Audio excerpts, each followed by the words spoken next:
அனைவருக்கும் வணக்கம். நான் Yazhini from Nandha Siddha medical college. இந்த மாதம் ஊட்டச்சத்து மாதங்கிறதுனால நோய் அணுகா விதி ஒழுக்கம் துறை சார்பில் நாங்கள் பஞ்சமுட்டி கஞ்சி தயார் பண்ணுறோம். பஞ்சமுட்டி கஞ்சி செய்யறதுக்கு தேவையான பொருட்களை பார்க்கலாம்.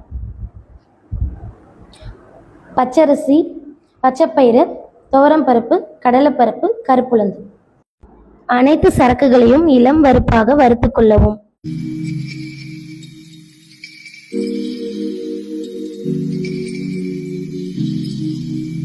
வறுத்த சரக்குகளை பொடித்து வைத்துக் கொள்ளவும்.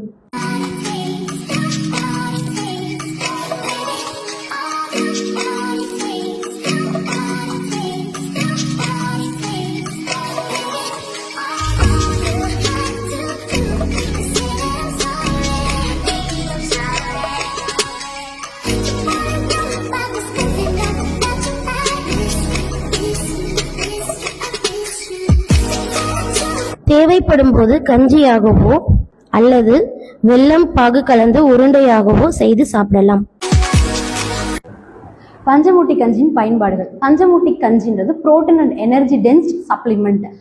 ஊட்டச்சத்து குறைந்த குழந்தைகளின் உடல் எடையை அதிகரிக்கவும் நோயாளியின் உடலை தேற்றதுக்கும் இந்த